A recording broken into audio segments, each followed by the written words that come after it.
Hello friends, welcome to Sudha Madhavan's kitchen. இன்னைக்கு நம்ம பார்க்க போற ரெசிபி எக் பேஜோ. நம்மளோட ஃபேவரட்டான ஸ்ட்ரீட் ஃபுட்ஸ்ல எக் பேஜோ ஒண்ணுங்க. இனி வீட்லயே பர்மீஸ் ஸ்டைல்ல சூப்பரா செஞ்சு ஃபேமிலியோட உட்கார்ந்து ஹாப்பியா சாப்பிடலாம். வாங்க எப்படி பண்றதுன்னு பார்க்கலாம். வீடியோக்குள்ள போறதுக்கு முன்னாடி நம்ம சேனலை நீங்க இன்னும் சப்ஸ்கிரைப் பண்ணலைனா மறக்காம சப்ஸ்கிரைப் பண்ணிக்கோங்க. பக்கத்துல இருக்க பெல் ஐகானையும் மறக்காம கிளிக் பண்ணிக்கோங்க. இப்போ வாங்க நம்மளோட எல்லாத்தோட ஃபேவரட்டான எக் பேஜோ எப்படி பண்றதுன்னு பார்க்கலாம். வெங்காயத்தை பொரிச்சு எடுக்கிறதுக்காக ஆயிலை சூடு பண்ணி வச்சுருக்கேன். ஆயில் நல்லா சூடாக இருக்குது. 2 ஆனியனை நீள நீளமாக கட் பண்ணி வச்சுருக்கிறத சேர்த்திக்கலாம். எண்ணெயில் நல்லா பொரிச்சு எடுக்கணும். ஒரு கோல்டன் ப்ரௌன் வந்ததுமே நம்ம நல்லா பொரிச்சு எடுத்துடலாம். ரொம்ப நேரம் விட்டிங்க அப்படின்னா கரிஞ்சிரும்.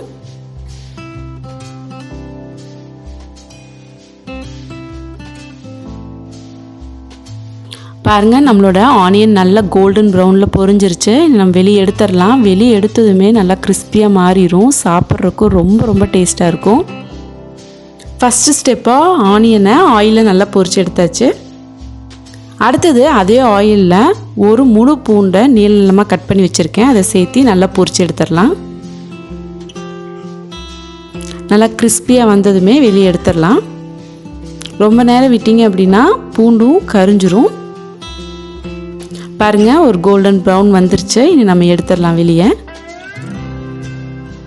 செகண்ட் ஸ்டெப்பாக பூண்டு தயாராக இருக்குது. நம்மளோட golden brown and crispy onion and garlic ready ஆயிடுச்சு.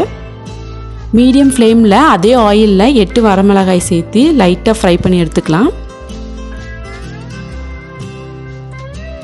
இந்த ஃப்ரை பண்ண ஆயிலை ஒரு சின்ன பவுலில் மாற்றி எடுத்துக்கலாம். நம்ம ஃப்ரை பண்ண 8 வரமிளகாயை மிக்சியில் பிளெண்ட் பண்ணி எடுத்துக்கலாம். பாருங்கள், நம்மளோட சில்லி ஃப்ளேக்ஸ் சூப்பராக தயாராகிடுச்சு. அடுத்தது ஒரு பவுலில் ஃப்ரை பண்ணி வச்சுருக்கிற ஆனியன், கார்லிக், சில்லி ஃப்ளேக்ஸ், உங்களுக்கு காரத்துக்கு தேவையான சில்லி ஃப்ளேக்ஸ் வந்து சேர்த்திக்கோங்க.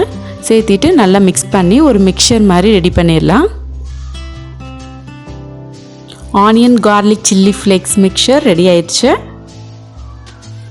அடுத்தது எக் ஸ்டஃபிங்க்கு ரெடி பண்ணிடலாம். பொடியாக கட் பண்ணி வச்சுருக்கிற கொத்தமல்லி இலை, கொஞ்சமாக லெமன் வாட்டர், கொஞ்சமாக புளி தண்ணி, கொஞ்சமாக உப்பு தண்ணி, கொஞ்சமாக ஃப்ரை பண்ண ஆனியன் கார்லிக் ஃப்ரை பண்ண எண்ணெய், நம்மளோட ஆனியன் கார்லிக் மிக்சர். அடுத்தது 2 பாயில் பண்ணி வச்சுருக்கிற எக்ஸ் எடுத்திருக்கேன். ஃபஸ்ட்டு பாயில் பண்ண எக்கில் சென்டரில் லைட்டாக கட் பண்ணிக்கலாம். அதுக்குள்ளே ஆனியன் கார்லிக் மிக்சர் எடுத்து கொஞ்சமாக ஃபில் பண்ணிக்கலாம். பாருங்க, இப்படி ஃபில் பண்ணிக்கணும்.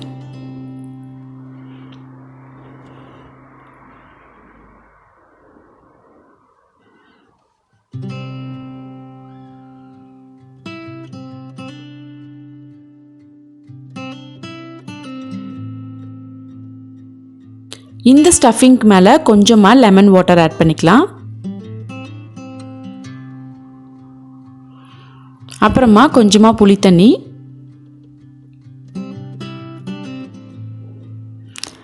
நெக்ஸ்ட் உப்பு தண்ணி,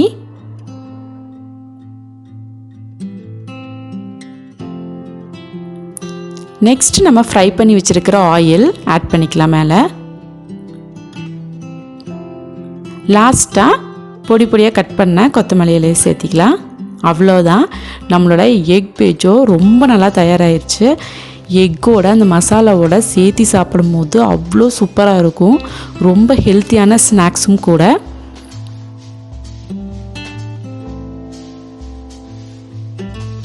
பர்மீஸ் ஸ்டைலில் சூப்பரான எல்லாத்தோட ஃபேவரட்டான ஸ்ட்ரீட் ஃபுட் எக் பேஜோ வீட்டிலையே செஞ்சு சூப்பராக சாப்பிட்லாம். கண்டிப்பாக நீங்களும் உங்கள் வீட்டில் ட்ரை பண்ணி பாருங்கள். உங்களோட ஃபீட்பேக் என்னென்னு கமெண்ட் பாக்ஸில் மறக்காமல் ஷேர் பண்ணுங்கள்.